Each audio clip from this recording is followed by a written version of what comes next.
Já tu mám Verču Smolkovou. Verčo, jsme na PML, tak jaký zápas se ti zatím nejvíc líbil?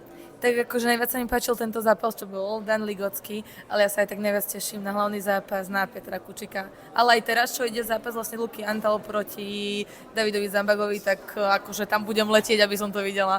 Lebo určite nebudú trikola. Podľa mňa ani tento zápas, ani ten, čo bude potom, určite nebudú na trikola. To je vlastně čeká příští týden už zápas. Máš vůbec soupeřku už? Áno, už konečne mám superku, štvrtok som sa dozvedela, že idem proti takej Brazílčanke, veľmi šikovnej, takže sa teším, vlastne po 7 mesiacoch ma opäť ľudia uvidia v klietke, ja sa neviem dočkať. Co jsi připravila speciálního? Plánuješ to nějak ukončit? No tak ja dúfam, že to ukončím v prvom kole samozrejme, takže pripravovala som sa teraz fakt extrémne zodpovedne, takže cítim aj vidím na sebe aj všetko, že mám fakt zatiaľ najlepšiu formu, tak už len to proste ukázať ďalší týždeň.